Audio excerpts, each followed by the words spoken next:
Have you ever met someone that you think is very knowledgeable? You think that that person has it all together?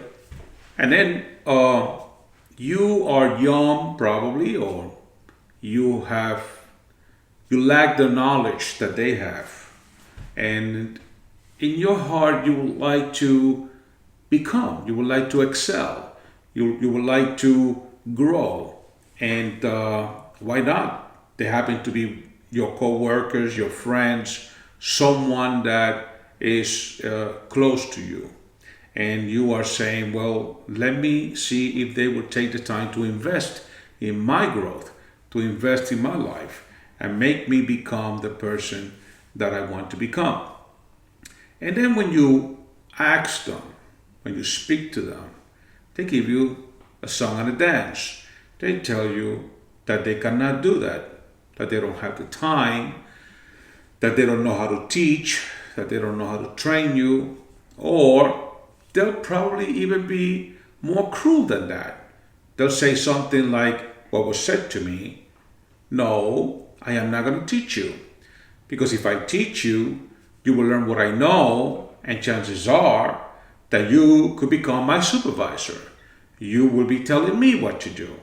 I am not going to do that. I'm not going to aid you on that. I'm not going to help you become my supervisor.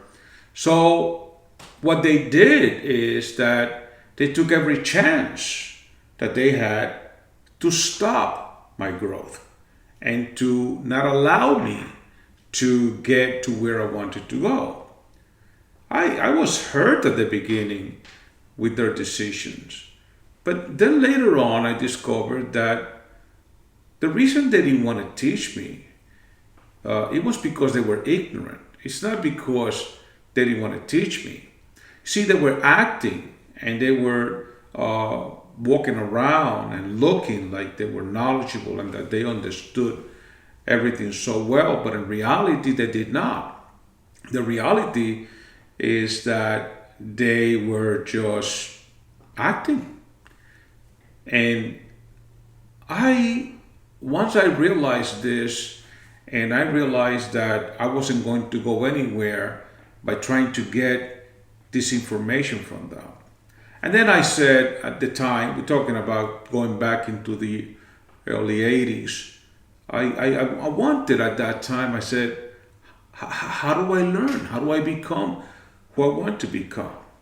You know, it's not easy for someone that is already working, busy, trying to study, trying to learn, either go to school or something of that nature, or there were no seminars that were at the time being offered. There were no workshops, at least not in my area, not by my community, not by the people that I knew. There was nothing that was being offered to me. But then it dawned on me. And this is so important because you need to hear this. Because what I discovered and what actually came to my mind at that time was that if there was anything to be learned in this world, doesn't matter what it is, someone that has the expertise and has the knowledge about it had already taken the time to put it together in book form, or in video form, or in any type of form, courses, training, workshops, whatever it is. And they were there and ready, available to me.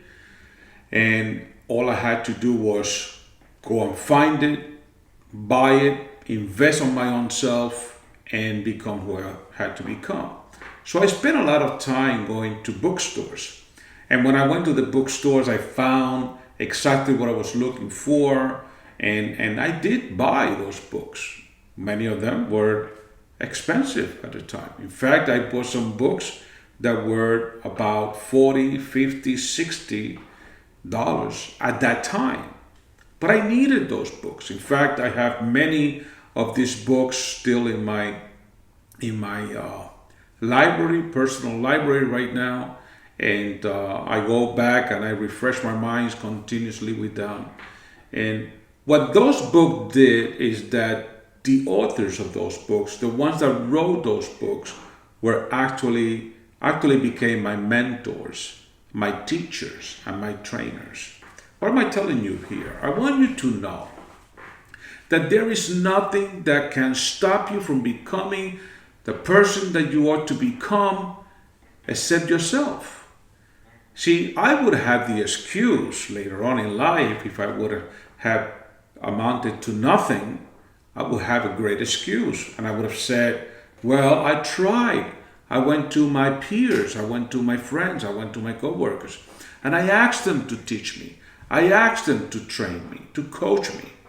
But they declined. They said no.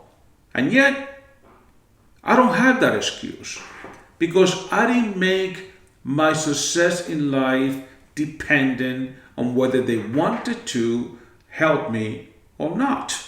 Absolutely. It has nothing to do with them.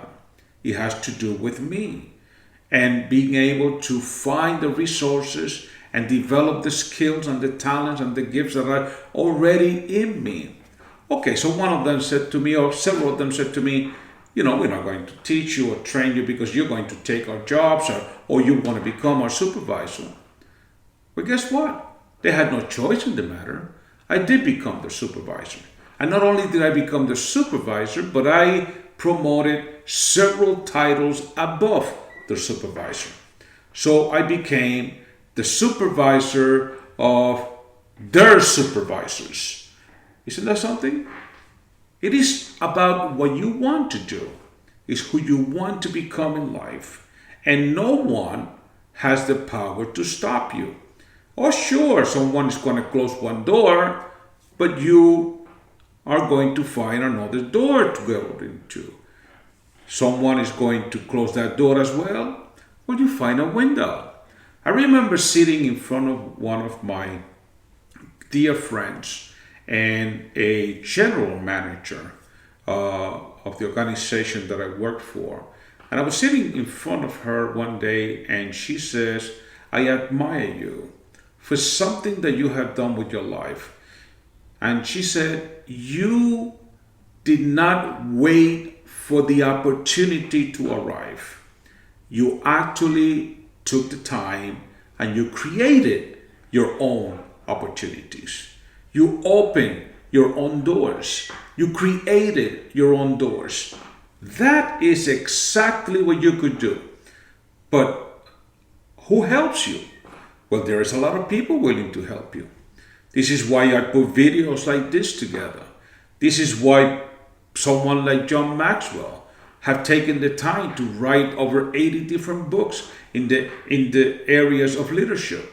This is why so many other people have put out so much of their information for you to have access to and for you to develop yourself in those areas.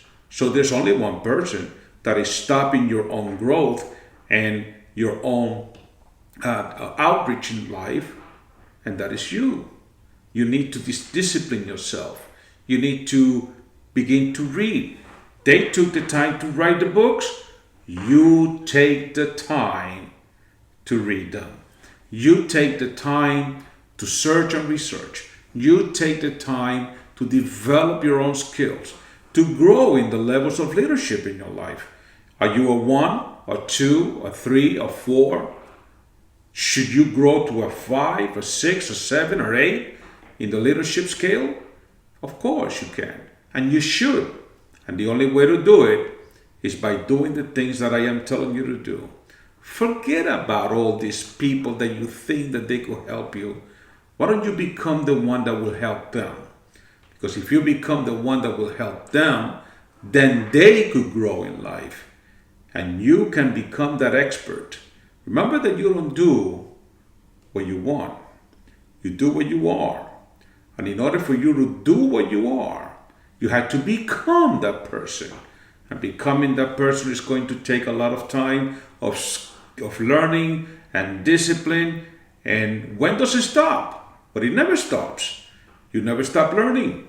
You always continue to learn and keep your mind fresh and going all the time. It's an exercise that you do all the time. You don't have to look for people to go to at a certain point in your life. Although those people that I am saying you should go to are resources of the experts that have already put together their knowledge in book form and in workshops and in training.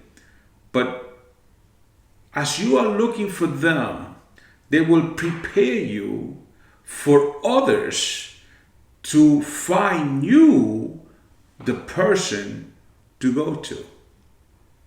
Thank you for listening. I'm Ed Malabi.